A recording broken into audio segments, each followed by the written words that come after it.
Buat teman-temanku yang baru gabung, bisa cek di playlist untuk urutan videonya, dan bisa juga cek di playlist untuk judul barunya. Bab 418, Melarikan Diri. Hancurkan, teriak Fang Lin dengan keras, tiba-tiba menghunus pedang panjangnya yang berwarna merah darah.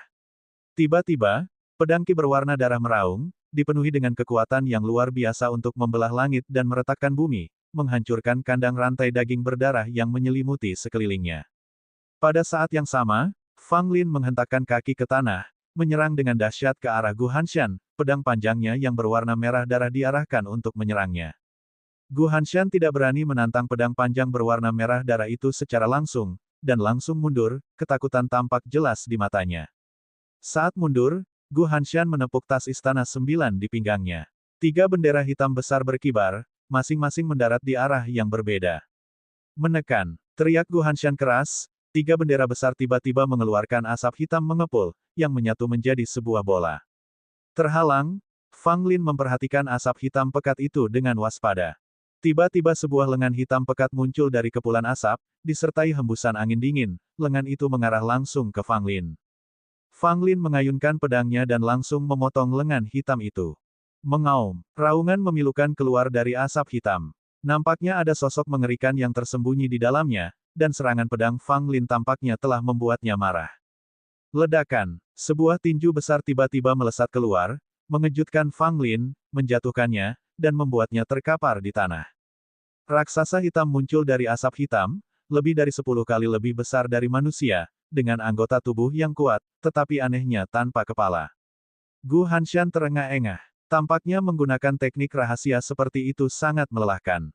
Namun, wajahnya yang muram menampakkan senyum. 3 bendera hitam itu adalah harta karun yang sangat berharga dari balai pembunuhan tersembunyi, sangat kuat. Awalnya, bendera-bendera itu digunakan untuk menghadapi seniman bela diri di alam asal surgawi, tetapi sekarang, bendera-bendera itu digunakan untuk melawan Fang Lin guna melemahkannya lebih jauh. Menurut Gu Hanshan, Fang Lin sepenuhnya pantas menggunakan bendera-bendera ini. Bagaimanapun, kekuatan yang ditunjukkan Fang Lin sangat mengesankannya, itu bukanlah sesuatu yang bisa dengan mudah dihadapi oleh seorang seniman bela diri biasa. Seorang wanita berjubah biru, yang belum bergerak, menunjukkan sedikit rasa takut saat melihat raksasa hitam tanpa kepala ini. Dia bukan anggota Hidden Kill Hall tetapi hanya memiliki beberapa koneksi dengannya. Dia sama sekali tidak menyadari bahwa Gu Hanshan memiliki teknik hebat seperti itu. Fang Lin berjuang untuk berdiri, memuntahkan seteguk darah, dan wajahnya agak pucat. Matanya terpaku pada raksasa hitam yang menakutkan itu. Kalau bukan karena perlindungan dari kekuatan puncak pemecah dan baju zirah Zhao Shenkong yang dikenakannya, pukulan itu bisa saja membuat Fang Lin kehilangan separuh nyawanya. Apa-apaan ini? Fang Lin mengumpat. Raksasa hitam tanpa kepala itu kini melangkah satu demi satu, berjalan dengan susah payah ke arahnya. Fang Lin, kau boleh berbangga diri karena mati di bawah harta karun ini. Gu Hanshan mencibir, cahaya dingin terlihat di matanya.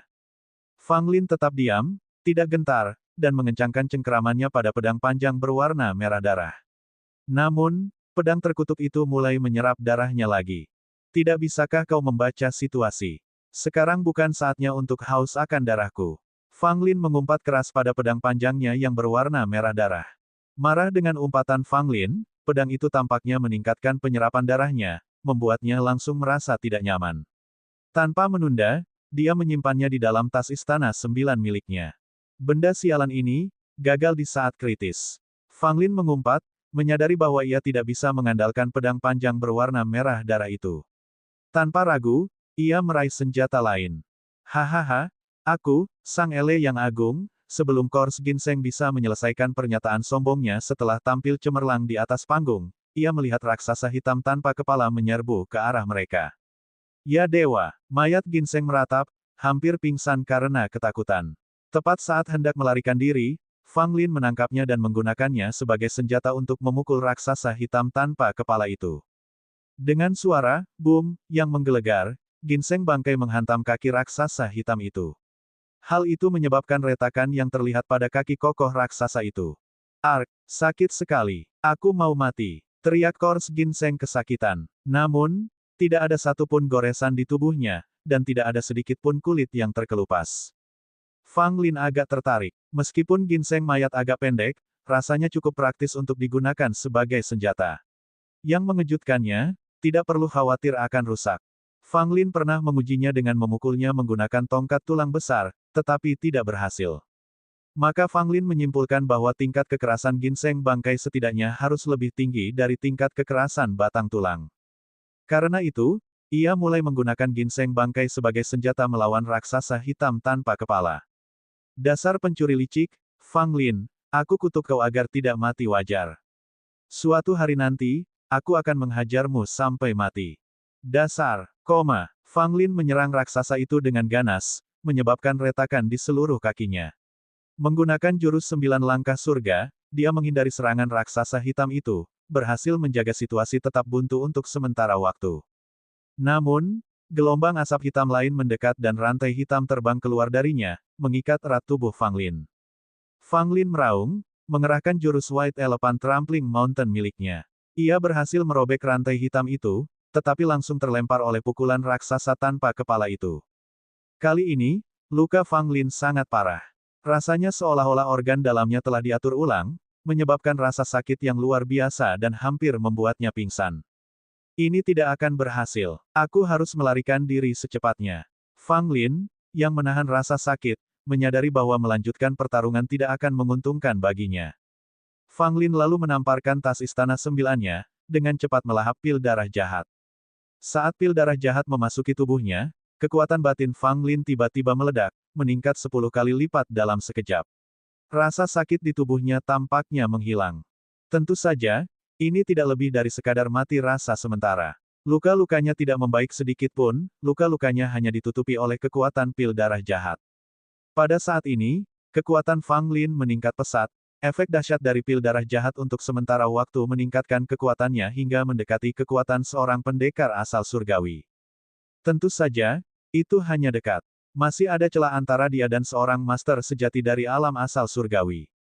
Raksasa hitam tanpa kepala itu menyerang lagi, tinjunya yang besar menghantam Fang Lin. Di sela-sela raungannya, Fang Lin meraih ginseng mayat dan mengayunkannya sebagai balasan.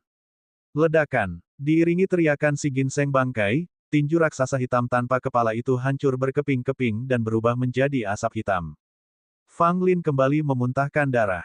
Ia kemudian tiba-tiba melesat ke suatu arah, gerakan kakinya cepat, dan menghilang dalam sekejap. Gu Hanshan sangat marah. Dia tidak menyangka Fang Lin akan tiba-tiba kabur. Dia segera mengambil 3 bendera dan mengejar Fang Lin, dengan wanita berjubah hijau di belakangnya. Fang Lin kehabisan pilihan. Kalau saja Gu Hanshan, dia bisa bertahan, bahkan punya kesempatan untuk membunuhnya. Namun, kehadiran wanita berjubah hijau yang sama tangguhnya, yang belum bergerak, merupakan ancaman yang terus mengintai. Terlebih lagi, Fang Lin samar-samar merasa ada seseorang yang memata-matainya dari balik bayangan. Jadi, ia harus melarikan diri, menunda sebanyak yang ia bisa. Bab 419, Busur dan Anak Panah. Di kedalaman hutan yang gelap, Fang Lin memegang ginseng bangkai 1000 tahun di satu tangan dan berlari kencang, wajahnya tegang. Gu Hanshan dan seorang wanita bergaun hijau terus mengejar tanpa henti, terutama Gu Hanshan. Rantai daging dan darahnya yang tumbuh dari punggungnya menyerang Fang Lin berulang kali, meninggalkan beberapa luka berdarah pada Fang Lin. Nak, aku takut kali ini orang tua ini akan mati bersamamu di tempat terkutuk ini. Sungguh tragis. Aku masih sangat muda. Aku tidak ingin mati. Ginseng mayat 1000 tahun meratap, suaranya membuat Fang Lin gelisah. Diam, teriak Fang Lin, dan ginseng mayat 1000 tahun langsung terdiam.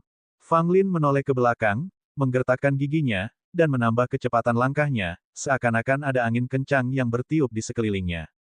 Gu Hanshan dan wanita berpakaian hijau sama-sama terkejut karena Fang Lin dapat meningkatkan kecepatannya lebih jauh lagi. Kejar aku akan meracunimu sampai mati. Fang Lin mengeluarkan berbagai botol dan toples sambil berlari, lalu menyebarkan isinya di belakangnya. Menyadari sesuatu yang salah, wanita berpakaian hijau itu langsung berhenti, tetapi Gu Hanshan menerjang tanpa rasa takut ke arah asap beracun yang dilepaskan Fang Lin. Fang Lin menoleh ke belakang untuk melihat Gu Hanshan yang menyerbu dengan asap beracunnya dengan mudah, dan dia terkejut. Meskipun Gu Hanshan telah berubah menjadi setengah manusia, setengah iblis, dia seharusnya tidak begitu kuat.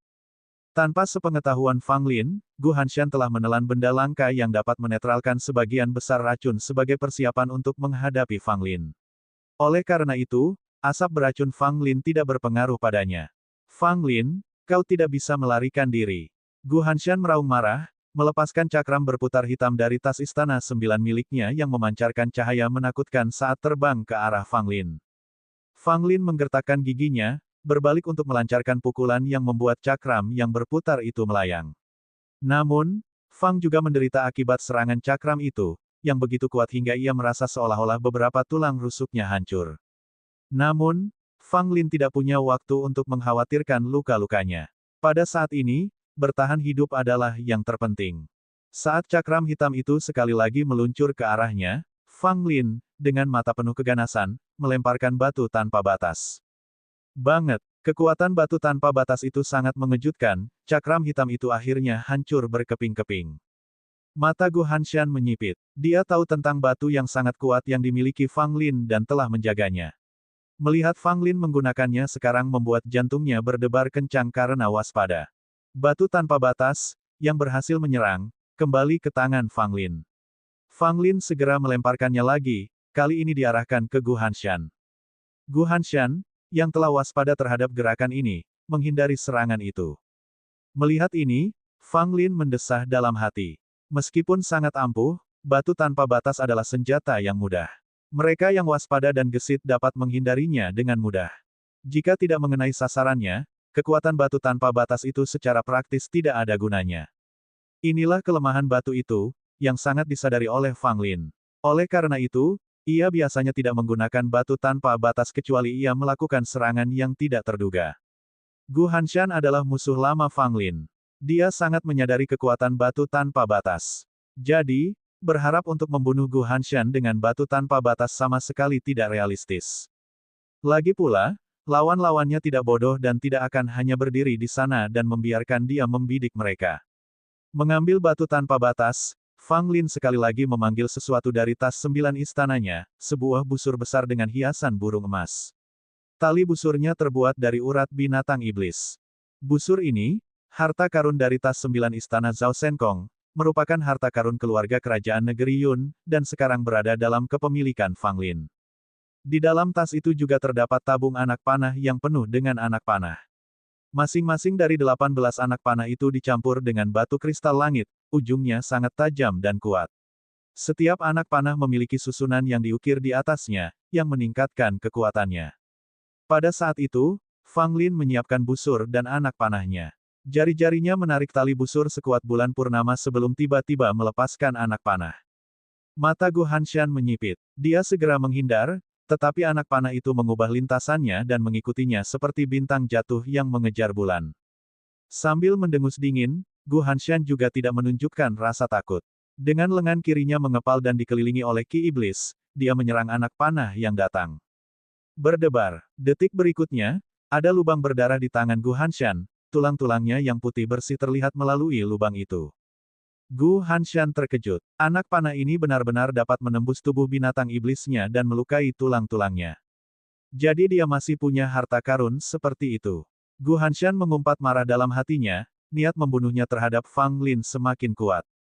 Melihat efek panah itu, Fang Lin sangat gembira dan dalam hati memuji harta karun dari keluarga kerajaan negeri Yun karena kekuatan serangan yang dimilikinya. Mengingat Gu Hanshan masih mengejar, Fang Lin memasang anak panah lagi dan melepaskan tembakan kedua. Wuih! Anak panah itu berubah menjadi cahaya menakutkan yang melesat ke arah Gu Hanshan. Kali ini, Gu Hanshan tidak berani menangkis. Sebaliknya, beberapa rantai daging dan darah di punggungnya terbang keluar, mencoba menjerat anak panah itu. Tanpa diduga, kekuatan anak panah itu sangat mencengangkan, ia berhasil mematahkan beberapa rantai daging dan darah Gu Hanshan. Akhirnya, Gu Hanshan berhasil menghentikannya. Selama jeda singkat ini, Fang Lin berhasil memperlebar jarak dari Gu Hanshan secara signifikan, nyaris menghilang dari pandangan. Sialan, mata Gu Hanshan dipenuhi kesuraman, tapi dia tidak menunjukkan rasa penyesalan apapun. Melihat dia berhasil melepaskan diri dari Gu Hanshan dari belakang, Fang Lin akhirnya menghela napas lega, terus meningkatkan kecepatannya untuk melarikan diri. Aku ingin tahu bagaimana keadaan Tetua Su sekarang. Fang Lin mengkhawatirkan Tetua Su. Bagaimanapun, yang terakhir adalah 1 lawan 3, dan lawan-lawannya adalah 3 pembunuh tingkat asal surgawi dari aula pembunuhan tersembunyi. Ada risiko hasil yang mematikan. Tetapi pada saat ini, Fang Lin hampir tidak bisa melindungi dirinya sendiri, apalagi Penatua Su. Beberapa saat kemudian, ketika Fang Lin menoleh, Gu Hanshan dan wanita berpakaian hijau itu telah tertinggal jauh di belakang. Sepertinya mereka telah menyerah mengejar. Namun, Fang Lin merasa sangat gelisah. Sebelumnya, dia sudah beberapa kali merasa ada seseorang yang mengikutinya. Meski itu hanya intuisi yang samar-samar, Fang Lin sangat mempercayai instingnya, dan kali ini tidak terkecuali. Nak, apakah kita aman sekarang? Tanya ginseng mayat 1000 tahun, matanya yang cabul bergerak-gerak dengan gelisah. Fang Lin mengerutkan kening tanpa melambat dan berkata, sampai kita lolos dari hutan ini, kita tidak aman. Ginseng mayat 1000 tahun menunjukkan ekspresi tidak senang, membalas, aku sangat tidak beruntung telah melekatkan diri padamu. Dan kau masih berutang 10 ramuan obat kuno kepadaku. Kapan kau akan memberikannya kepadaku? Hampir kehilangan kesabaran, Fang Lin berpikir, kita dalam krisis, dan orang ini masih memikirkan ramuan kuno. Bukankah awalnya hanya ada 3 jenis tanaman herbal? Bagaimana bisa menjadi 10? Pada saat itu, sebuah sosok tiba-tiba muncul di hadapan Fang Lin, melayangkan pukulan ke arahnya tanpa peringatan. Bab 420, Pemuda Berbaju Putih. Fang Lin terkejut, tetapi tidak ada waktu baginya untuk bereaksi karena sebuah pukulan yang luar biasa dahsyat sudah dekat padanya. Fang Lin, dalam ketidakberdayaannya, hanya bisa mengayunkan ginseng mayat milenium untuk menghadapi pukulan itu, secara langsung. Dengan bunyi keras, tubuhnya mundur ke belakang, dan darah segar menyembur dari mulutnya, sementara ginseng bangkai mengeluarkan teriakan penderitaan. Hah! Sosok itu bergumam pelan, tampak agak terkejut. Fang Lin terhuyung dan menabrak pohon dengan keras. Darah menyembur dari mulutnya lagi saat dia menatap penyerang itu dengan takut.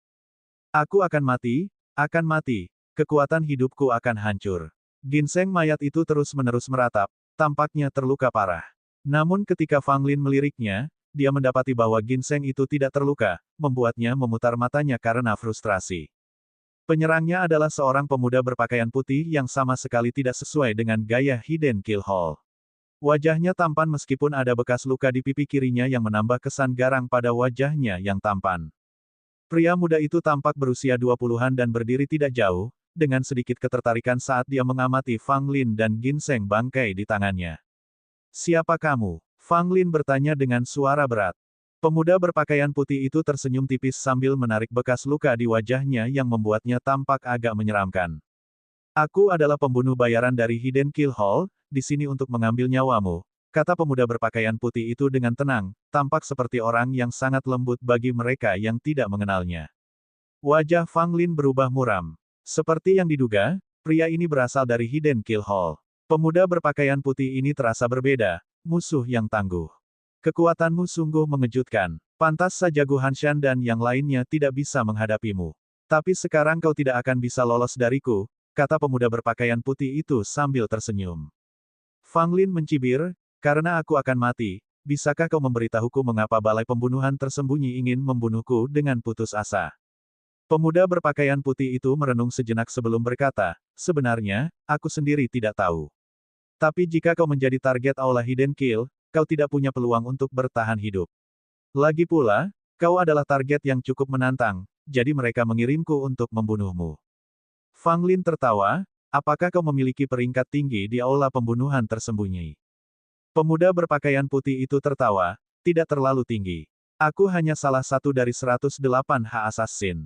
Itu lebih dari cukup untuk membunuhmu. Mendengar ini, Fang Lin tersenyum pahit.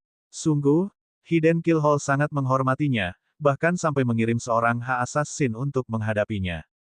Fang Lin tahu betul bahwa Hidden Kill Hall memiliki 36 Assassin kelas A, 72 Assassin kelas B, dan 108 Assassin kelas H. Assassin kelas A umumnya bertanggung jawab untuk menargetkan orang-orang terkenal yang kuat.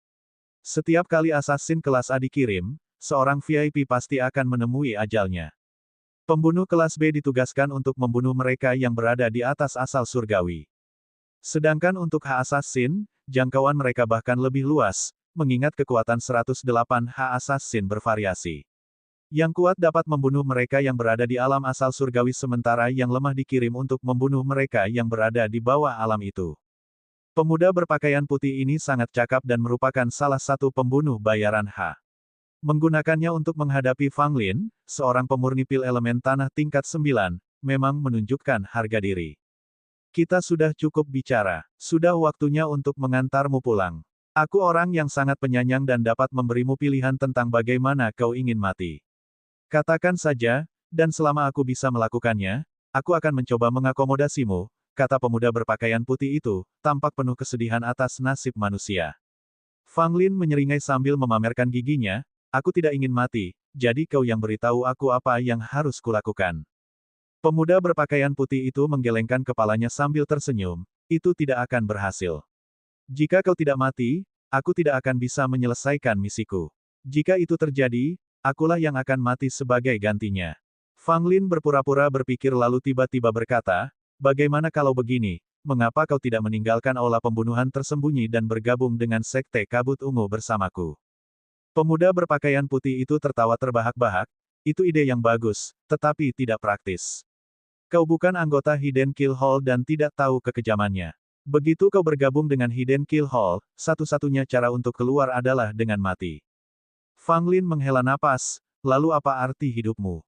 Pemuda berpakaian putih itu menjawab, saat aku tidak menjadi pembunuh, aku bisa menikmati kesenangan duniawi. Fang Lin mencibir tetapi selalu berpikir bagaimana cara melarikan diri. Baiklah, kita tidak bisa bicara lagi. Karena kau belum membuat pilihan, aku akan langsung mengirimmu ke kematian, kata pemuda itu. Begitu kata-katanya selesai, dia menerjang ke arah Fang Lin dengan telapak tangannya. Fang Lin menggertakkan giginya, kekuatan batinnya mengalir keluar, dan melancarkan pukulan. Pemuda berpakaian putih itu mundur sedikit, sementara Fang Lin kembali memuntahkan seteguk darah.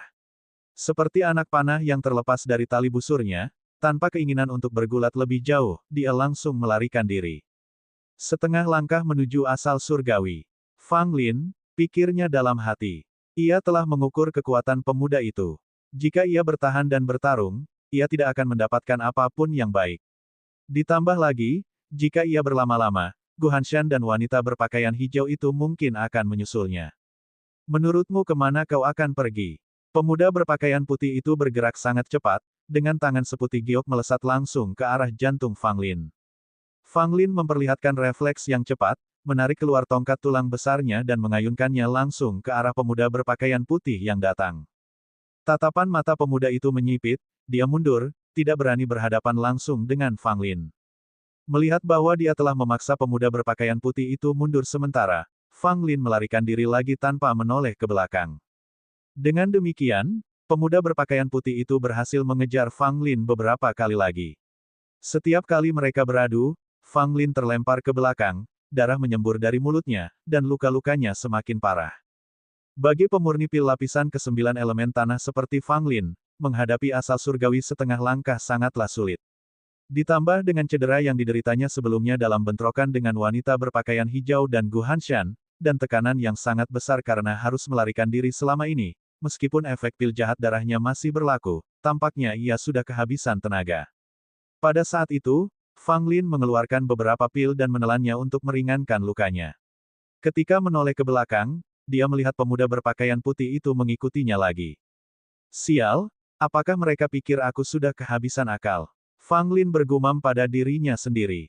Dia menamparkan tas istana 9 dan selembar batu giok terlempar keluar. Jade slip hancur di udara, dan jejak telapak tangan keemasan terbang keluar dari jade slip yang hancur, melesat langsung ke arah pemuda berpakaian putih itu. Wajah tenang pemuda berpakaian putih itu langsung berubah serius. Serangan dari pembangkit tenaga listrik asal surgawi. Pemuda itu tidak menyangka Fang Lin memiliki gerakan seperti itu. Dia tidak berani meremehkannya dan mengerahkan seluruh kekuatannya untuk menghadapinya dengan telapak tangan. Fang Lin melihat pemuda berpakaian putih itu tampaknya berusaha melawannya secara langsung, dan sebuah senyuman tersungging di bibirnya. Dia diam-diam menggenggam batu tanpa batas di tangannya. Namun, pada saat berikutnya, pupil mata Fang Lin mengecil, dan jiwanya bergetar. Tanpa menoleh ke belakang, dia berlari lagi. Pemuda berpakaian putih itu tidak menggunakan kekuatan kasar untuk melawannya. Sebaliknya, dia mengeluarkan sebuah kotak giok, membukanya, dan jejak telapak tangan emas terkumpul langsung ke dalam kotak giok itu. Nak, tamatlah riwayatmu. Orang ini terlalu kuat. Kurasa aku akan mati bersamamu, ratap Kors Ginseng yang berusia ribuan tahun itu. Bab 421, Situasi Putus Asa.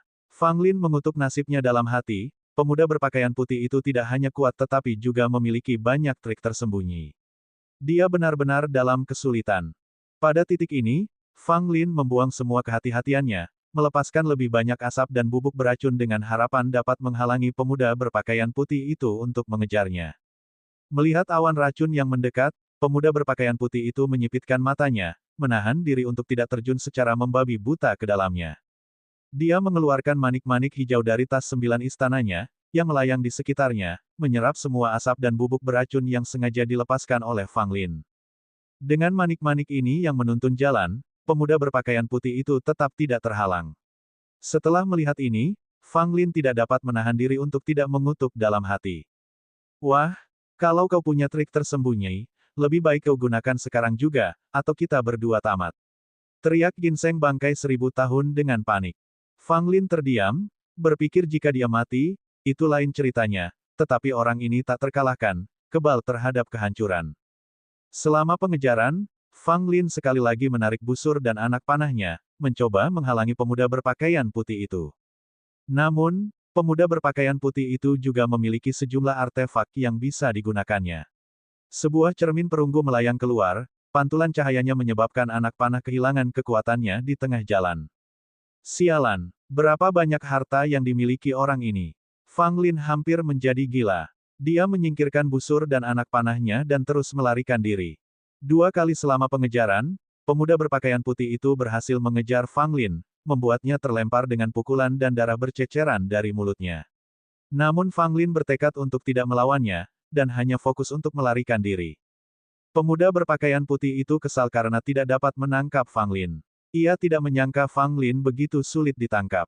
Ia hampir menangkapnya lebih dari sekali, tetapi Fang Lin selalu berhasil melarikan diri. Hah! Tiba-tiba, pemuda berpakaian putih itu merasakan ada yang tidak beres. Lingkungan di sekitarnya mulai tampak agak tidak nyata. Sialan, sebuah susunan ilusi. Pemuda berpakaian putih itu segera menyadari bahwa ia secara tidak sengaja tersandung pada susunan ilusi. Sementara itu, Fang Lin berhasil menjaga jarak di antara mereka. Menoleh ke belakang dan melihat pemuda berpakaian putih itu berdiri diam dalam keadaan linglung, dia mencibir dalam hati. Susunan itu disiapkan dengan tergesa-gesa oleh Fang Lin dengan beberapa jade slip, meski primitif, susunan itu seharusnya dapat membingungkan pemuda berpakaian putih itu untuk sementara. Sekarang, lihatlah kematianmu. Perintah Fang Lin, tidak lagi hanya fokus melarikan diri, tetapi langsung memerintahkan batu tanpa batas keluar dari tangannya. Bola itu mengeluarkan suara mendesing dan melesat ke arah susunan batu itu. Meskipun sudah diperingatkan sebelumnya, pemuda berpakaian putih itu lengah dan berusaha menghindar, tetapi batu itu berhasil mengenai lengannya. Menyembur. Dalam sekejap, lengan kiri pemuda berpakaian putih itu berubah menjadi potongan-potongan daging, bahkan sebagian bahunya hancur total. Pemuda berpakaian putih itu berteriak, menerima luka parah karena kecerobohannya. Hal ini benar-benar mengubah jalannya pertempuran. Melihat pukulannya berhasil, Fang Lin segera berhenti dan bergegas menghampiri pemuda berpakaian putih itu. Hahaha, bunuh itu. Mayat Ginseng 1000 tahun juga berteriak, tampak sangat bersemangat. Pemuda berpakaian putih, atau lebih tepatnya, pemuda berpakaian merah yang kini berlumuran darahnya sendiri, tampak mengerikan. Ketika melihat Fang Lin berlari ke arahnya, pemuda berpakaian putih itu menjadi panik dan mencoba mundur. Fang Lin mencibir. Dengan lambaian tangannya, batu tanpa batas kembali ke genggamannya sebelum dia melemparkannya sekali lagi ke pemuda berpakaian putih itu. Pada saat ini, bagi pemuda berpakaian putih, batu tanpa batas bagaikan surat perintah kematian. Sekali lagi menyerbu ke arahnya, batu itu membuatnya takut setengah mati dan ia menghindar dengan ketakutan. Fang Lin luput, dan pemuda berpakaian putih itu, sambil memegangi bahunya, melarikan diri ke kedalaman hutan bagaikan seekor anjing yang kehilangan rumahnya. Fang Lin mulai goyah dengan dorongan untuk mengejar pemuda berpakaian putih itu, terutama karena tergoda oleh harta yang dimilikinya. Namun, dengan mengutamakan nyawanya sendiri, tanpa banyak keraguan, Fang Lin terus berlari menuju tepi hutan. Saat ini, Meskipun berhasil mengecoh pengejarnya untuk sementara, Fang Lin juga terluka parah. Jika bukan karena efektivitas pil darah jahat dan pil penyembuh lainnya yang untuk sementara meredakan lukanya, dia pasti sudah pingsan. Fang Lin menyadari bahwa bahaya belum berlalu. Mungkin masih ada anggota tangguh dari Hidden Kill Hall yang mengintai di hutan. Jika dia tidak melarikan diri dari hutan tepat waktu, dia akan ditandai untuk mati sekali lagi. Fang Lin sendiri tidak tahu sudah berapa lama dia berlari, kakinya semakin berat, kegelapan merayapi sudut matanya, luka-lukanya akhirnya mulai terasa. Gedebuk, Fang Lin terjatuh ke tanah, darah segar menetes dari mulutnya, sekelilingnya berputar. Tidak, belum saatnya. Fang Lin menggigit lidahnya, rasa sakit yang menusuk itu membuatnya kembali ke kenyataan. Meskipun seluruh tubuhnya terasa sakit, dia tetap berusaha melarikan diri. Untuk mengumpulkan kekuatannya, Fang Lin mengeluarkan rumput cahaya bintang, menggigitnya besar-besar, dan menelannya. Begitu rumput cahaya bintang ditelan, ia berubah menjadi kekuatan obat yang lembut namun luas, yang terus-menerus memperbaiki tubuh Fang Lin yang rusak, dan dengan cepat meringankan luka-lukanya. Fang Lin segera merasa jauh lebih baik, kekuatannya agak pulih. Sambil menggertakkan giginya, ia terus berjalan menuju tepi hutan. Akhirnya, saat malam tiba, Fang Lin berhasil keluar dari hutan, sangat dekat dengan perbatasan negara Qian. Namun, di luar hutan, apa yang menanti Fang Lin adalah seseorang yang mengirimnya ke jurang keputusasaan, Gu Daofeng. Benar, Gu Daofeng, kepala sekte Pil, juga berdiri di sana. Dari penampilannya, sepertinya dia sudah lama menunggu Fang Lin. Fang Lin tertawa getir. Gu Daofeng menatap Fang Lin dengan tenang, tampaknya tidak menyimpan niat jahat atau membunuh. Namun, Gu Daofeng muncul di sini pasti memiliki tujuan, dan itu pasti bukan untuk bertamasya. Fang Lin tahu tanpa ragu bahwa Daofeng telah berhubungan dengan Gu Hanshan dan merupakan bagian dari penyergapan ini. Dikenal karena pengkhianatannya, sebagai kepala sekte Pil, Gu Daofeng tidak bisa membiarkan dirinya secara terang-terangan dikaitkan dengan balai pembunuhan tersembunyi. Oleh karena itu, ia hanya menunggu di jalan yang tak terhindarkan menuju negara Qian ini. Jika Fang Lin mati di hutan, maka Gu Daofeng tidak perlu campur tangan. Jika Fang Lin berhasil melarikan diri, ia harus menghadapi Gu Daofeng yang tangguh. Jebakan demi jebakan, penyergapan ini sangat berbahaya. Siapapun yang berada dalam situasi ini pasti sudah mati sejak lama. Hanya Fang Lin yang bisa bertahan sampai saat ini dan melarikan diri dari hutan. Namun, apa yang harus dihadapi Fang Lin adalah Gu Daofeng yang jauh lebih menakutkan. Apakah pemimpin datang jauh-jauh ke sini untuk menyapa muridnya secara pribadi? Fang Lin terkekeh, dan tidak ada jejak kecemasan atau kepanikan di wajahnya yang diharapkan orang saat menghadapi situasi yang sulit. Dia tampak tenang. Gu Daofeng tersenyum kecil sebagai tanggapan, pada titik ini, apakah kamu masih berpikir kamu dapat membalikkan keadaan? Mendengar ini, wajah Fang Lin menampakkan ekspresi menghina, demi berurusan denganku. Kau sudah membuat keributan besar, bahkan sampai melibatkan dirimu sendiri, sungguh suatu kehormatan. Bab 422, Kematian Gu Daofeng. Gu Daofeng menatap Fang Lin dengan tenang dan acuh tak acuh, seolah-olah dia sedang menatap orang mati. Apakah ini kata-kata terakhirmu? Tanya Gu Daofeng. Kemudian, dia dengan cepat bergerak melawan Fang Lin. Keputusasaan melintas di wajah Fang Lin. Gu Daofeng adalah seorang ahli tingkat asal surgawi, dan dia terluka parah. Bertarung melawannya seperti mimpi yang sia-sia. Akan tetapi, meski dihadapkan dengan celah yang begitu signifikan, Fang Lin tidak akan tinggal diam dan menunggu kematiannya, jadi dia dengan tegas menembakkan batu tanpa batas. Dengan wajah tanpa ekspresi, Gu Daofeng dengan mudah menghindari batu tanpa batas melalui gerakan kecil tubuhnya dan sekaligus memukul telapak tangan ke arah Fang Lin. Serangan telapak tangan ini bertenaga penuh tanpa ada keraguan, suatu usaha untuk membunuh Fang Lin seperti seekor singa memburu kelinci. Fang Lin mundur, menerapkan jurus langkah 9 surga. Telapak tangan Gu Daofeng datang ke arahnya seperti menutupi matahari, kekuatan yang tak tertahankan, bergerak ke arahnya. Serangan telapak tangan itu bahkan belum mengenai sasaran, namun aura yang mengerikan saja sudah membuat Fang Lin memuntahkan darah segar, merasa seakan-akan tubuhnya sedang dihancurkan. Tidak, Fang Lin meraung dalam hatinya, matanya merah. Dia tidak ingin mati, terutama di tangan Gu Daofeng. Namun, menghadapi perbedaan kekuatan yang sangat jauh, Fang Lin tidak dapat menghindar atau menangkisnya. Situasinya saat ini hanya memungkinkan satu kemungkinan, kematian. Saat secercah rasa senang melintas di wajah Gu Daofeng, ekspresi wajahnya tiba-tiba membeku. Tangan yang dilontarkannya terhenti kaku di udara. Tidak hanya itu, seluruh tubuhnya tampak berubah menjadi batu, tidak bisa bergerak, mempertahankan posisi telapak tangannya menyerang Fang Lin. Pada saat itu, langit dan bumi seakan terdiam, semua suara lenyap dalam sekejap. Fang Lin jatuh terduduk, terengah-engah. Ia menatap Gu Daofeng dengan kaget, yang tampak sakit parah tetapi tidak bisa bergerak.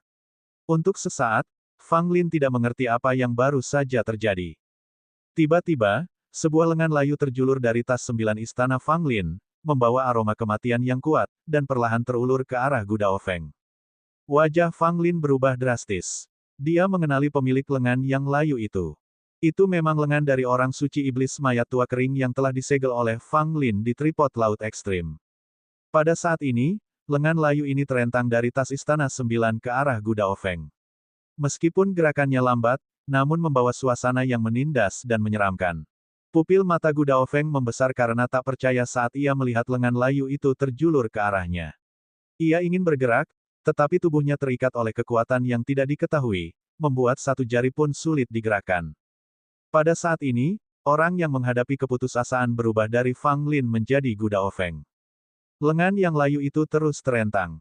Di bawah tatapan ngeri Gu Daofeng, lengan itu perlahan-lahan mencengkeram bagian atas kepalanya.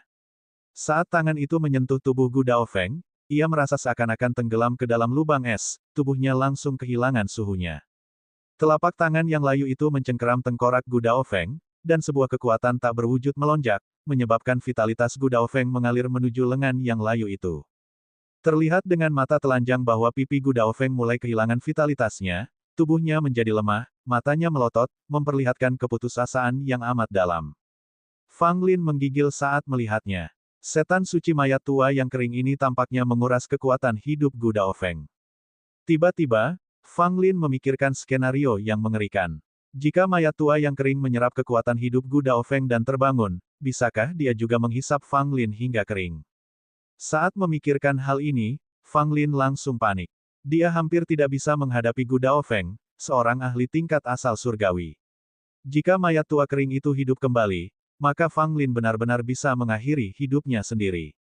Proses penyerapannya tidak cepat atau lambat, namun perasaan berkurangnya kekuatan hidup seseorang sangat mengerikan dan tak terbayangkan. Fang Lin tahu, kalau saat ini dirinya lah yang sedang terkuras tenaganya, lebih baik ia bunuh diri saja daripada harus menanggung siksaan seperti itu. Itu terlalu mengerikan. Setelah menghabiskan setengah cangkir teh, Gu Daofeng berubah menjadi mayat kering. Ia belum mati, tetapi semua darahnya telah terkuras habis, membuatnya hanya bergantung pada seutas benang tipis kehidupan. Wajahnya yang dulu anggun kini keriput dan jelek, membawa bau kematian yang kuat. Matanya yang melotot dipenuhi penyesalan dan keputusasaan. Gu Daofeng menatap Fang Lin dengan saksama, tidak mau menerima nasibnya. Dia datang ke sini untuk membunuh Fang Lin dan tidak melihat alasan untuk gagal. Namun, dia telah mengalami kejadian aneh seperti itu. Pada saat ini, Gu Daofeng tahu bahwa dia sedang sekarat, tetapi dia tidak mau menerimanya. Dia belum membunuh Fang Lin atau bersatu kembali dengan putranya. Saat hidupnya mulai memudar, Gu Daofeng mulai menyimpan beberapa penyesalan. Ia menyesal telah menekan Fang Lin di masa lalu, karena terlalu terobsesi. Jika ia melepaskan segalanya, apakah ia akan berakhir dengan tragis? Sayangnya, meskipun sangat menyesal, Gu Daofeng sudah sekarat, ditakdirkan untuk tidak bertahan hidup lebih lama lagi. Melihat Gu Daofeng yang terengah-engah untuk napas terakhirnya, Fang Lin tidak merasakan banyak kegembiraan. Sebaliknya, dia merasa agak tidak nyaman. Mungkin konflik antara Gu Daofeng dan dirinya sendiri hanya karena kehadirannya mengancam status Gu Hanshan, putra Gu Daofeng. Setelah dipikir-pikir, Gu Daofeng bukanlah orang yang sepenuhnya jahat. Dia hanya terlalu mencintai putranya. Gu Daofeng menatap Fang Lin, mungkin sedang memikirkan sesuatu. Cahaya di matanya perlahan memudar, dan sedikit napas yang tersisa benar-benar menghilang. Gu Daofeng telah meninggal. Pemimpin Sekte Pil Kabut Ungu, Gu Daofeng, meninggal di tempat terpencil dan tak berpenghuni ini, dan kematiannya sangat menyedihkan. Lengan layu yang telah menyerap vitalitas Gu Daofeng perlahan-lahan ditarik kembali ke dalam tas Istana 9. Setelah itu, lengan itu menjadi sunyi, seolah-olah tidak pernah muncul. Sambil terengah-engah, Fang Lin menenangkan diri dan menyadari keselamatannya belum terjamin. Dia sangat dekat dengan hutan, jadi orang-orang dari Hidden Kill Hall bisa datang kapan saja. Seketika, Fang Lin berjuang untuk berdiri, mengunyah sepotong rumput cahaya bintang lainnya untuk meringankan luka-lukanya, mengambil tas istana 9 milik Gu Daofeng, dan melarikan diri ke arah yang acak. Setengah jam kemudian, Gu Hanshan, seorang wanita berpakaian hijau, dan beberapa pria berjubah hitam tiba di tempat kejadian. Pandangan Gu Hanshan langsung tertuju pada tubuh Gu Daofeng, yang tergeletak di tanah, berubah menjadi mayat kering dan telah lama mati. Ia memuntahkan seteguk darah segar, matanya hampir pecah. Ayah!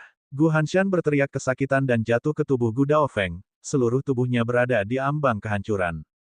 Gu Hanshan tidak pernah menyangka akan seperti ini. Awalnya dia percaya bahwa dia bisa melihat mayat Fang Lin dan melihat ayahnya. Kini yang tertinggal hanya jasad ayahnya yang dingin tergeletak di sana, dalam keadaan mengenaskan. Fang Lin, aku bersumpah kau tidak akan mati dengan tenang. Gu Hanshan memukulkan tinjunya yang terkepal ke tanah, matanya penuh dengan darah segar. Bagian tubuh manusianya ditelan oleh tubuh binatang itu sedikit lagi. Kembali ke Fang Lin, yang berhasil terhuyung-huyung menjauh, dia akhirnya mencapai perbatasan negara Qian, tetapi dia mendapati dirinya di tempat yang aneh. Bab 423, Danau Darah Gunung Hantu. Fang Lin berdiri di tepi danau, benar-benar terpana, matanya terpaku pada pemandangan di depannya. Dia begitu terpaku padanya karena danau ini sangat tidak biasa. Danau ini dipenuhi bau darah yang sangat kuat, dan air danau berwarna merah cerah. Ini adalah danau darah. Sebuah danau yang terbuat dari darah segar, kemanapun ia memandang warnanya hanya merah darah, bau darah yang menyengat cukup membuatnya pusing. Tanpa diduga, Fang Lin menemukan danau yang luar biasa di daerah perbatasan negara Qian. Fang Lin segera teringat sesuatu, lalu mengalihkan pandangannya ke kejauhan. Seperti dugaannya, di ujung danau, berdiri sebuah puncak gunung yang tampak sunyi. Mungkinkah tempat ini adalah Danau Darah Gunung Hantu, salah satu daerah terlarang di negara Qian? Fang Lin bergumam pada dirinya sendiri, dengan alis yang sedikit berkerut. Fang Lin pernah mendengar tentang Danau Darah Gunung Hantu yang terkenal itu, yang merupakan daerah terlarang yang sangat terkenal di negara Qian. Tidak seorang pun yang pernah menginjakan kaki di sana berhasil keluar hidup-hidup. Endless Dungeon dianggap sebagai tempat yang paling aman di antara 3 area terlarang di negara Qian.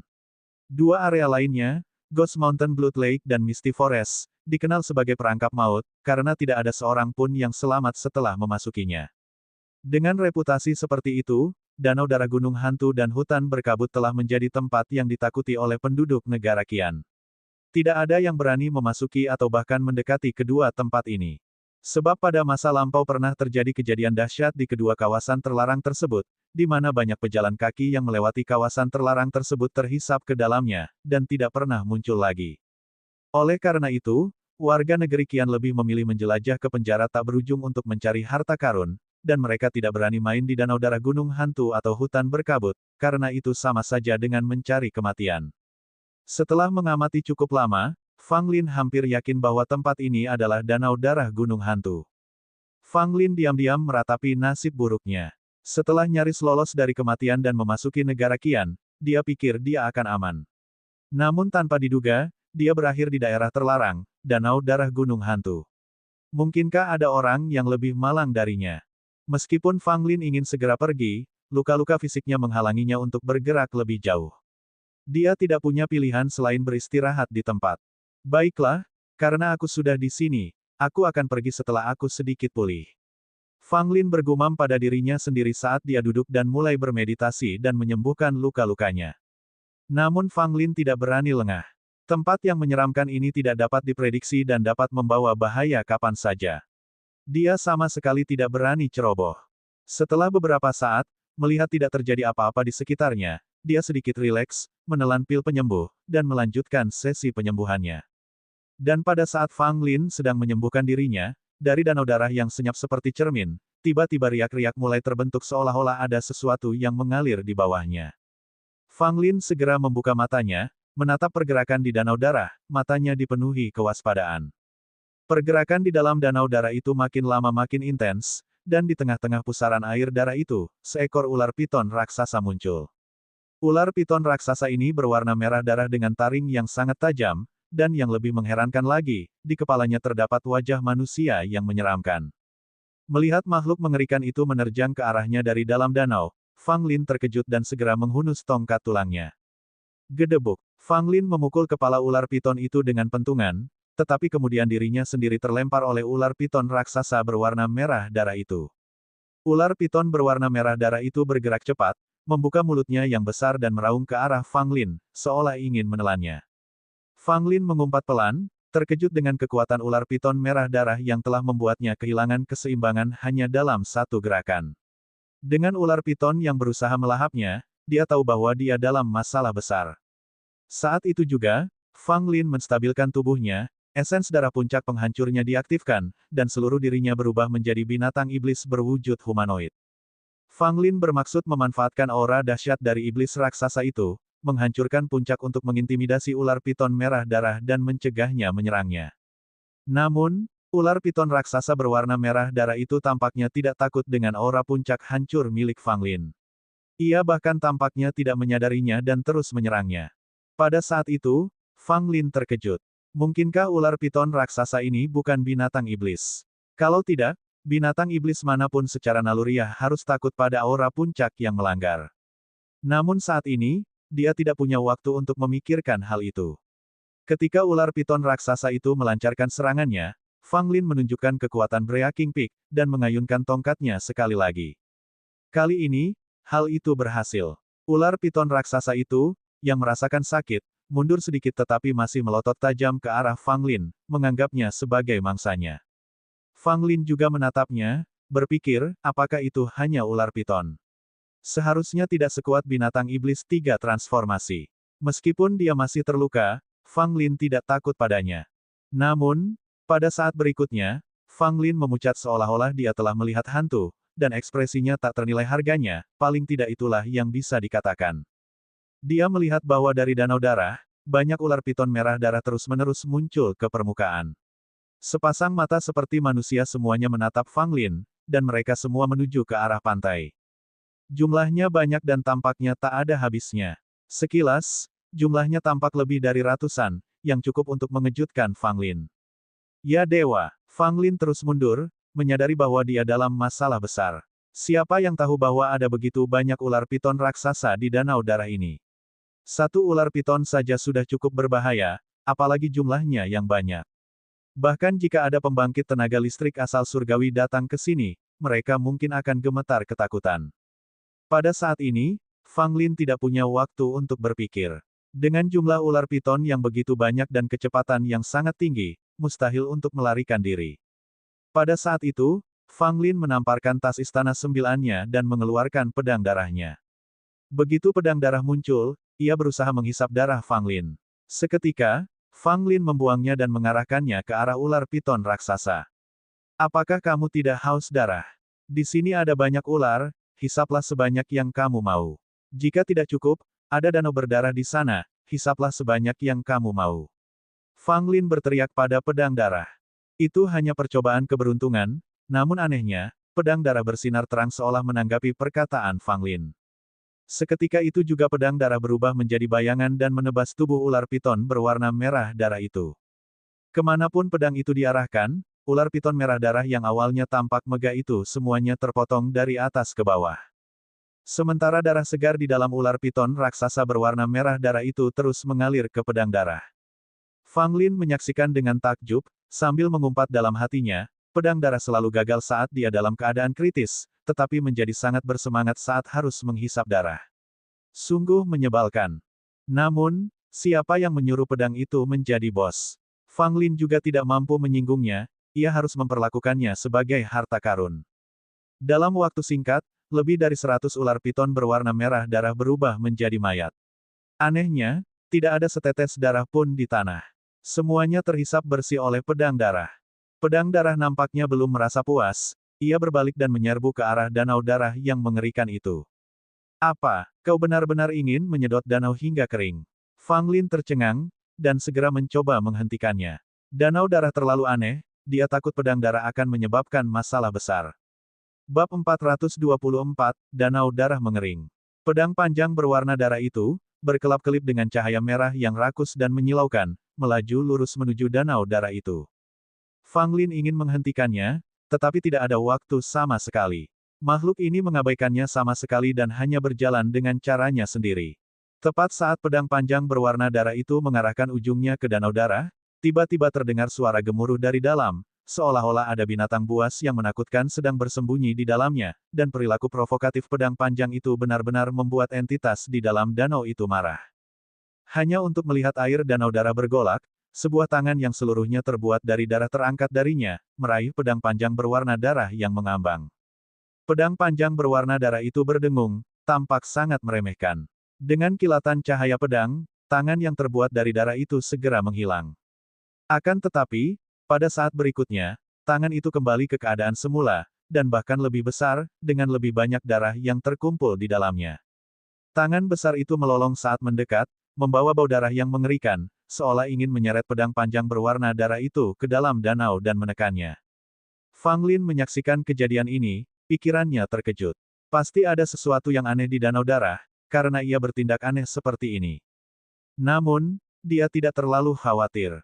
Dia telah melihat kekuatan pedang panjang berwarna darah, senjata Demon Saint tidak akan bisa ditekan semudah ini. Sesuai dugaan, meski tangan yang berlumuran darah itu sangat besar dan menakutkan, menghadapi pedang panjang berwarna darah itu, rasanya seperti bertemu musuh alaminya. Hanya untuk melihat pedang panjang berwarna darah itu tiba-tiba menebas, memotong tangan raksasa yang berlumuran darah itu menjadi dua bagian. Air danau darah mendidih, dan kolom-kolom air melesat lurus ke atas, semuanya mengulurkan telapak tangan, mencoba meraih pedang panjang berwarna darah. Pedang panjang berwarna darah itu menebas dengan mudah, dan dalam ki pedang yang bersilangan, kolom-kolom air hancur total dan tidak dapat menimbulkan ancaman apapun. Fang Lin, yang melihat ini, akhirnya merasa tenang. Namun, dia diam-diam membenci bahwa jika pedang panjang berwarna darah itu mengerahkan upaya yang sama ketika dia disergap di hutan rahasia, dia tidak akan berakhir dalam situasi yang berantakan seperti itu. Sialan, cepat atau lambat, aku akan membuatmu menuruti kata-kataku, gerutu Fang Lin dalam hatinya. Pada saat ini, danau darah tampaknya menyadari kekuatan pedang panjang berwarna darah dan mulai memancarkan aura mengerikan, seolah-olah ada sesuatu yang perlahan terbangun. Fang Lin terkejut dengan aura ini, lalu segera duduk dan mundur beberapa langkah. Baru kemudian dia merasa sedikit lebih baik. Pedang panjang berwarna darah itu melayang di udara seolah tidak menyadari apa-apa, masih memprovokasi danau darah. Tepat saat itu, 4 tanaman merambat hitam, bukan merah, muncul dari Blood Lake. Tanaman merambat itu berkilau metalik dan memancarkan aura yang sangat mengerikan. Pedang panjang berwarna darah itu segera menebas, ki pedang mengenai salah satu tanaman merambat itu, namun gagal membelahnya. Saat berikutnya, 4 tanaman merambat hitam datang dari 4 arah, mengikat pedang panjang berwarna darah. Serius, Fang Lin berseru kaget, mungkinkah pedang panjang berwarna darah itu akan ditundukkan oleh entitas di danau darah? Ini tidak baik untuknya. Meskipun pedang panjang berwarna darah itu tidak bisa diandalkan pada hari-hari biasa, dan sering mengecewakannya di saat-saat genting, bagaimanapun juga itu adalah senjata suci milik Santo Iblis, Fang Lin tidak sanggup kehilangannya seperti ini. Namun, saat ini, Fang Lin tidak dapat berbuat apa-apa. Ia bahkan tidak dapat mendekati danau darah. Jika ia mencoba, ia yakin danau itu akan menekannya juga. Pada saat ini, Fang Lin teringat pada iblis suci mayat tua kering, dan mempertimbangkan apakah akan melepaskannya untuk membantu pedang panjang berwarna darah. Akan tetapi, setelah mempertimbangkan sejenak, Fang Lin mengurungkan niatnya, melepaskan Demon Saint mungkin akan berujung pada hasil yang tak terduga. Sementara itu, keempat tanaman merambat hitam menarik pedang panjang berwarna darah ke dalam danau darah. Fang Lin merasa cemas dan tidak berdaya, dia hanya bisa menyaksikan kejadian yang terjadi. Pedang panjang berwarna darah itu meronta, tampak sangat panik, dan melepaskan aliran ki pedang yang terus-menerus. Namun, pedang itu tidak dapat menimbulkan kerusakan apapun pada keempat tanaman merambat ini. Tidak lama kemudian, pedang panjang berwarna darah itu ditarik ke dalam danau darah oleh keempat tanaman merambat itu dan menghilang seolah-olah ditekan sampai ke dasar. Fang Lin tercengang. Apakah ini sudah berakhir? Apakah pedang panjang berwarna darah itu telah ditekan begitu saja? Fang Lin merasa cemas. Ia sangat mementingkan pedang panjang berwarna darah itu. Kehilangan senjata surgawi seperti itu merupakan kenyataan yang cukup menyakitkan baginya. Tepat pada saat itu, terjadi gerakan lain di danau darah. Di tengah air darah yang bergolak, dari kedalaman danau, terdengar suara gemuruh yang dahsyat. Terlihat dengan mata telanjang, air danau darah secara bertahap surut. Ya, air danau darah memang menyusut. Fang Lin melihatnya dengan jelas, kecuali jika matanya mempermainkannya. Kenyataannya adalah bahwa air di danau darah semakin menyusut. Melihat ini, Fang Lin menyadari bahwa pedang panjang berwarna darah itu tidak ditekan sama sekali. Sebaliknya, pedang itu mulai menyerap air dari danau darah dari dalam. Mulut Fang Lin berkedut. Ini adalah danau darah, area terlarang yang dikenal karena sifatnya yang mematikan. Namun, pedang panjang berwarna darah ini benar-benar terlalu abnormal, langsung menyerap darah dari dasar danau. Dari kelihatannya, pedang itu tidak akan berhenti sampai seluruh danau darah terkuras. Tidak heran, pedang panjang berwarna darah tadi dengan mudahnya membiarkan keempat tanaman merambat itu menariknya ke dasar danau. Sejak awal, pedang itu memang memasang jebakan dan memancing musuh. Fang Lin merasa aneh saat itu, bagaimana pedang panjang berwarna darah itu bisa ditangkap dengan mudah dengan kekuatannya. Kini, entitas di dalam danau akan mengalami sakit kepala, pedang panjang berwarna darah mulai menyerap air di dasar danau, dan dalam waktu singkat, danau telah kehilangan sekitar 1/5 airnya, sementara permukaan air turun dengan kecepatan yang nyata. Melihat ini, Fang Lin benar-benar merasa lega. Perilaku pedang panjang berwarna darah itu tidak berubah, pedang itu masih tertarik pada darah. Kali ini, danau darah telah memprovokasinya dan kemungkinan akan menghadapi konsekuensi yang mengerikan. Ketinggian air terus menurun, dan danau itu dipenuhi dengan suara gemuruh kemarahan. Tanaman merambat hitam di dalam danau terus meronta, mencoba mengusir pedang panjang berwarna darah itu. Akan tetapi, pedang panjang berwarna darah itu keras kepala, seperti halnya belatung tulang, dan tetap berakar di dasar danau, sama sekali tidak peduli dan asyik menguras danau. Fang Lin menenangkan pikirannya dan berhenti memperhatikan situasi di danau, terus bermeditasi dan menyembuhkan diri, berusaha untuk pulih sesegera mungkin. Beberapa jam kemudian, ketika Fang Lin membuka matanya lagi, dia dikejutkan oleh pemandangan di hadapannya. Danau darah yang sebelumnya mengesankan telah mengering, dan bau darah telah berkurang drastis. Luka-luka Fang Lin telah pulih sepenuhnya. Dia berjalan ke tepi danau dan melihat ke bawah. Danau darah itu kini sangat dangkal, memperlihatkan keberadaan di dalamnya. Di dasar danau darah, ada pohon tua yang layu. Di pohon tua ini, ada tanaman merambat hitam, yang tampak seperti tentakel. Bab 425, Pohon Iblis dan Tombak Panjang. Pohon tua yang ditutupi tanaman merambat ini, Fang Lin mengenali asal-usulnya sekilas. Di era Fang Lin sebelumnya, pernah muncul pohon iblis yang mengerikan di suatu tempat. Pohon itu memiliki 999 tanaman merambat, yang menaungi matahari dan awan dan setiap tanaman merambat sekeras senjata dewa. Yang paling disukai pohon iblis ini adalah darah segar. Kemanapun ia pergi, semua makhluk akan terkuras darahnya. Pohon iblis ini menyebabkan keributan besar pada saat itu, dan banyak orang kuat jatuh di bawah pohon ini, mengejutkan semua orang. Pada saat itu, beberapa penyuling pil dari Istana Suci Pil pergi mencari tanaman obat dan diserang secara jahat oleh pohon iblis. Akhirnya, Istana Santo Pil mengirimkan seniman bela diri kuat yang bergabung dengan faksi lain untuk menekan dan menghancurkan pohon iblis. Namun, pertempuran itu juga memakan banyak korban.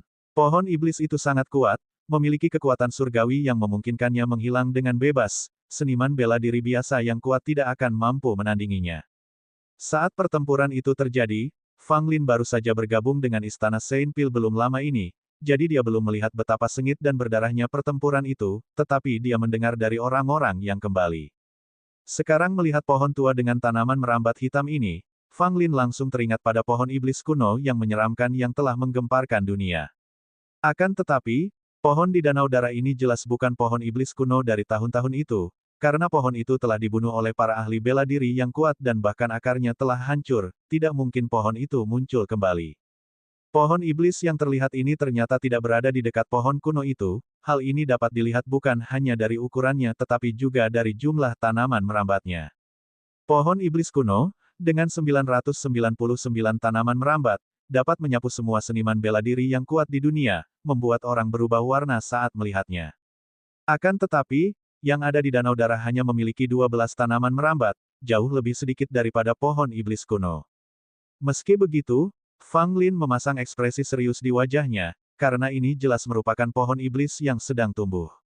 Jika dibiarkan terus tumbuh di sini, mungkin suatu hari nanti akan tercipta kembali pemandangan mengerikan dari pohon iblis kuno. Selain pohon iblis ini, Fang Lin juga melihat tumpukan mayat di dasar danau darah. Sebagian besar dari mereka telah menjadi tulang, dengan sangat sedikit yang belum membusuk sepenuhnya, tetapi semuanya sangat layu. Jika dilihat sekilas, pasti ada sedikitnya 1000 mayat berserakan di dasar danau darah. Fang Lin merasakan hawa dingin di tulang belakangnya. Mayat-mayat ini pasti milik orang-orang yang memasuki danau darah gunung hantu sejak zaman dahulu hingga sekarang tetapi tidak bisa keluar. Mereka semua meninggal di danau darah, dengan darah di tubuh mereka mencair ke dalam danau dan menjadi makanan bagi pohon iblis ini.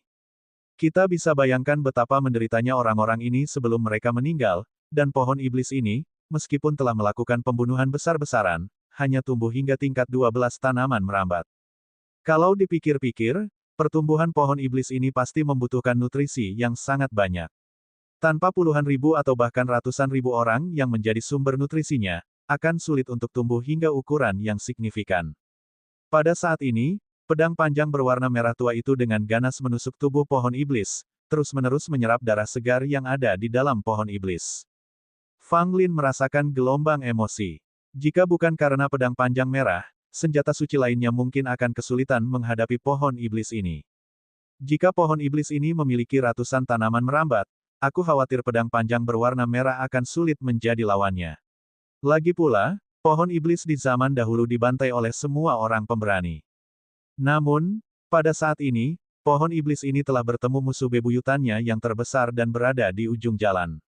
Pedang panjang merah tua itu tidak peduli jenis pohon apa yang dimilikinya, ia hanya ingin menyerap darah dan tidak akan menyerah sampai ia menguras darahmu sepenuhnya. Pohon iblis itu semakin layu. Meskipun masih berjuang, pohon itu tampak sia-sia dan sama sekali tidak berdaya melawan pedang panjang berwarna merah tua itu. Fang Lin tidak menghentikan pedang panjang berwarna merah tua itu. Menurutnya, pohon iblis ini harus dihancurkan. Kalau tidak, jika pohon itu tumbuh besar, mengingat kekuatan para seniman bela diri di era ini, mungkin tidak akan ada seorang pun yang dapat melawannya. Lagi pula, pohon ini telah menyebabkan banyak kematian dan memang seharusnya diberantas. Hah! Saat itu, Fang Lin tiba-tiba menyadari ada tombak panjang yang menancap di akar pohon iblis. Tombak ini nampaknya biasa saja, jenis yang paling umum, bahkan terdapat karat dan retakan pada ujung tombaknya. Tetapi tombak yang sangat biasa ini mampu menembus tubuh pohon iblis dan belum hancur setelah entah berapa tahun. Fang Lin memperlihatkan ekspresi penasaran, melihat pohon iblis itu telah kehilangan kekuatan untuk melawan, dia melompat langsung ke dasar danau darah dan dengan hati-hati berjalan ke sisi pohon iblis. Saat Fang Lin mendekat, tombak itu tampak bergerak, mengeluarkan suara dengungan yang membuat jantung Fang Lin berdebar kencang, seolah jiwanya disambar sesuatu. Fang Lin segera mundur 2 langkah, dengan ekspresi terkejut di wajahnya. Dia secara naluriah merasa bahwa tombak ini luar biasa, senjata surgawi. Fang Lin menunjukkan sedikit hasrat di wajahnya, dia mengulurkan tangan untuk menyentuh tombak itu. Sedikit demi sedikit, tangan Fang Lin perlahan mendekati tombak itu dan kemudian mencengkeram gagang tombak itu. Pada saat itu, mata Fang Lin memerah, dia tampak benar-benar gila, dan gelombang hasrat membunuh menyebar di hatinya, seolah-olah ada suara di kepalanya yang menyuruhnya untuk membantai semua binatang iblis di dunia. Bunuh, bunuh, bunuh, bunuh, bunuh, bunuh semua iblis di dunia. Jika semua iblis tidak mati, jiwaku tidak akan padam. Saat Fang Lin gemetar, dia segera melepaskan tombaknya. Seteguk darah pun tak dapat ditahan dan muncrat keluar, sebagian darah mengenai tombak itu. Fang Lin tampak ngeri, ia memikirkan sesuatu yang sangat mengerikan. Pohon iblis ini tidak baru saja lahir, itu adalah pohon iblis yang sangat merusak dari kisah kuno itu. Dalam pertempuran besar itu, pohon iblis tidak terbunuh, tetapi mengalami kerusakan yang tak terbayangkan. Orang-orang mengira pohon iblis itu mati, tetapi ternyata tidak. Pohon iblis itu tidak mati, ia bersembunyi di sini, mencoba menghidupkan kembali dirinya sendiri, tetapi ia ditekan oleh tombak aneh ini, yang memperlambat pemulihannya hingga batas tertentu. Selama bertahun-tahun, ia hanya pulih hingga mencapai tingkat memiliki 12 tanaman merambat. Dalam waktu singkat tadi, Fang Lin tampaknya telah melihat hasil dari pertempuran besar itu, jatuhnya banyak makhluk kuat, dan akhirnya satu orang muncul. Dengan keinginan yang sangat besar untuk membunuh, dengan teriakan marah yang merobek langit, dia dengan ganas menusukkan tombak ini ke pohon iblis. Pedang panjang berwarna merah darah itu akhirnya menghabiskan tetes terakhir darah segar dari pohon iblis. Pohon iblis itu mengeluarkan lolongan memilukan, semua tanaman merambatnya jatuh ke tanah dan kehilangan vitalitasnya. Pedang panjang merah melesat dari pohon iblis dan langsung menuju Fang Lin. Pada saat ini, sesuatu yang tak terduga terjadi. Tombak yang awalnya tertanam di pohon iblis tiba-tiba bergerak dan mengeluarkan aura pembunuh yang mencengangkan, mengarah ke pedang panjang berwarna merah tua. Bab 426, Dua Senjata Surgawi.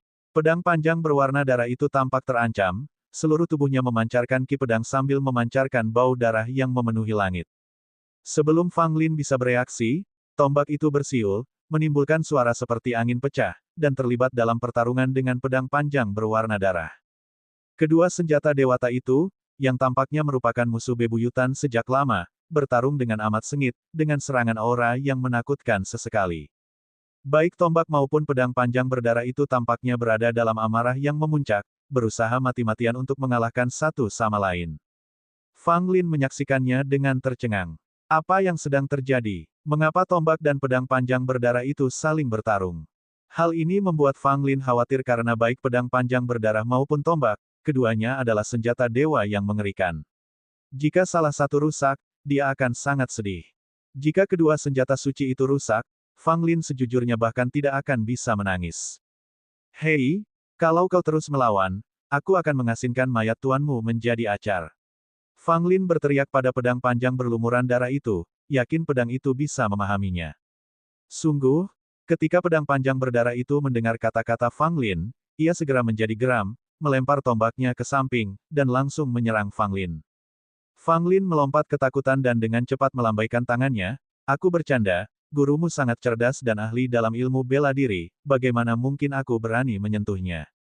Pedang panjang berdarah itu tidak melakukan apapun pada Fang Lin, ia hanya bergerak sangat tidak bersahabat di depan Fang Lin beberapa kali, tampaknya memberikan peringatan kepada Fang Lin.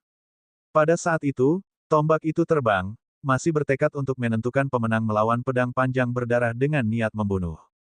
Merasa tidak berdaya, Fang Lin mengarahkan tombak itu, "Saudaraku, kamu juga harus tenang, mengapa kita harus bertarung sampai mati ketika kita baru pertama kali bertemu? Bukankah lebih baik membicarakan semuanya?" Fang Lin hanya mengatakannya tanpa berharap tombak itu akan mendengarkannya.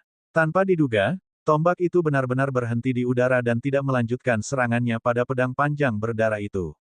Kali ini Fang Lin sedikit terkejut, apakah pesonanya begitu hebat hingga tombak yang baru ditemuinya pun takluk olehnya.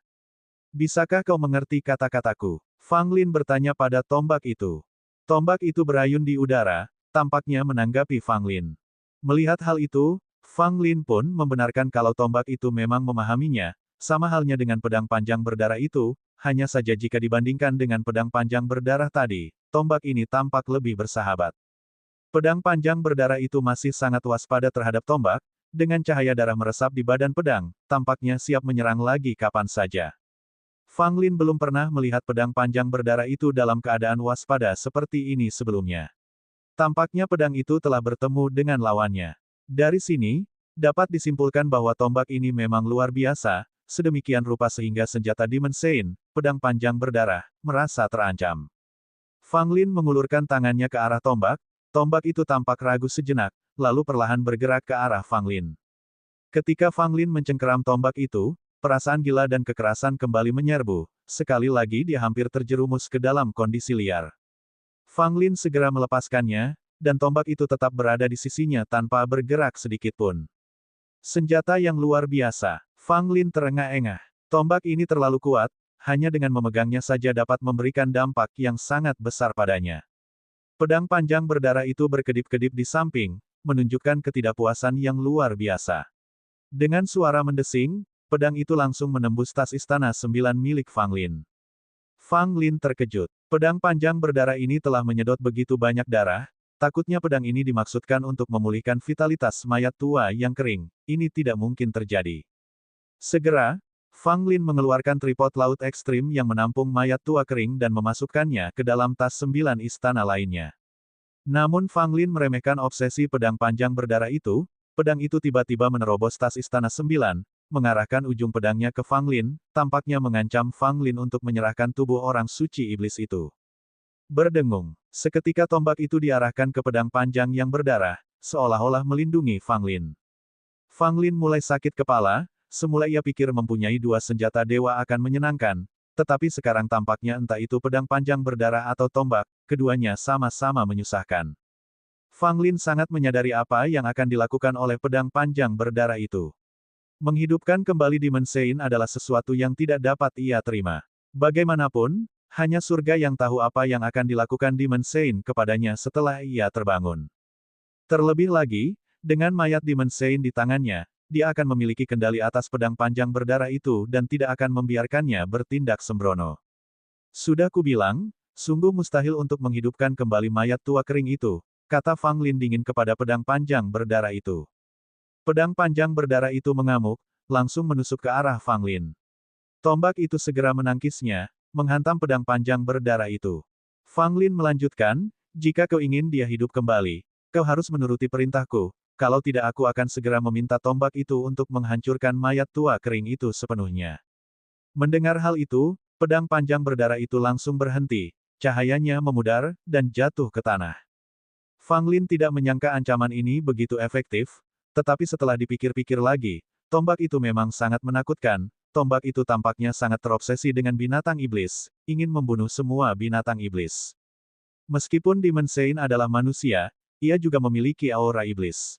Dengan kekuatan tombak ini, mungkin bisa menekan mayat Demon Sein. Pedang panjang berdarah itu takut tombak itu akan menghancurkan tubuh Demon Sein, jadi ia memilih untuk tunduk pada Fang Lin. Kalau tidak, mengingat sifat pedang panjang berdarah itu, ia tidak akan menaruh Fang Lin di matanya sama sekali. Seketika itu juga Fang Lin mengulurkan tangannya ke tombak itu, dan tombak itu pun segera terbang mendekat, tampak cukup bersahabat dengan Fang Lin. Fang Lin tersenyum, memberi isyarat agar tombak itu masuk ke dalam tas Istana Sembilan. Tombak itu melesat dan terbang ke dalam tas Istana Sembilan. Segera setelah itu, Fang Lin berjalan ke arah pedang panjang berdarah itu, menyimpannya ke dalam tas Istana Sembilan lainnya, dan akhirnya menghela napas lega. Namun, Fang Lin cukup gembira. Belum lagi pedang panjang berdarah itu, ia telah memperoleh senjata suci yang hebat lainnya. Keuntungannya cukup besar. Danau darah mengering, tidak ada setetes darah segar pun yang tersisa, dan pohon iblis pun layu dan membusuk, terus-menerus hancur. Fang Lin tidak sepenuhnya merasa tenang, dia terus memperhatikan pohon iblis hingga pohon itu menghilang seluruhnya, menjadi tumpukan abu, sebelum dia benar-benar merasa lega. Lagi pula, pohon iblis terlalu mengerikan. Di zaman kuno, begitu banyak orang kuat tidak dapat menghancurkannya sepenuhnya. Dia sudah tahu rahasia danau darah. Pada saat ini, dia melihat ke arah gunung hantu yang tidak jauh, berpikir mungkin masih ada beberapa rahasia di sana. Karena dia sudah ada di sini, tentu saja dia akan pergi untuk memeriksanya. Selain itu, dengan tombak di tangannya, dia jauh lebih percaya diri dan luka-lukanya sebagian besar sudah pulih, jadi dia penuh semangat. Fang Lin langsung pergi ke Gunung Hantu. Seperti yang diharapkan dari Gunung Hantu, bahkan sebelum dia memasuki gunung, dia merasakan hawa dingin yang mengerikan, seolah-olah ada banyak hantu yang penuh kebencian di gunung itu. Hah, tuan ini sepertinya mencium sesuatu yang lesat. Pada titik ini, di dalam tas Istana Sembilan, suara ginseng mayat 1000 tahun terdengar bingung. Bab 427, Ki Mayat Gunung Hantu. Mendengar suara ginseng bangkai yang berusia ribuan tahun, hati Fang Lin tergerak dan dia segera melepaskannya. Begitu ginseng bangkai yang berusia ribuan tahun itu muncul, ia mulai mengendus-endus seperti anjing pemburu, wajahnya dipenuhi kegembiraan dan antisipasi. Kenapa kamu bertingkah seperti anjing? Apa sebenarnya yang kamu cium? Fang Lin bertanya dengan kesal. Mata ginseng mayat yang berusia ribuan tahun itu berbinar saat menatap ke depan dan berkata, enak sekali. Benar-benar lezat. Ki mayat favoritku, ada di depan. Tanpa menunggu lama, ginseng bangkai yang berusia ribuan tahun itu siap melesat maju, tetapi Fang Lin sudah bersiap, menyambarnya dengan cepat.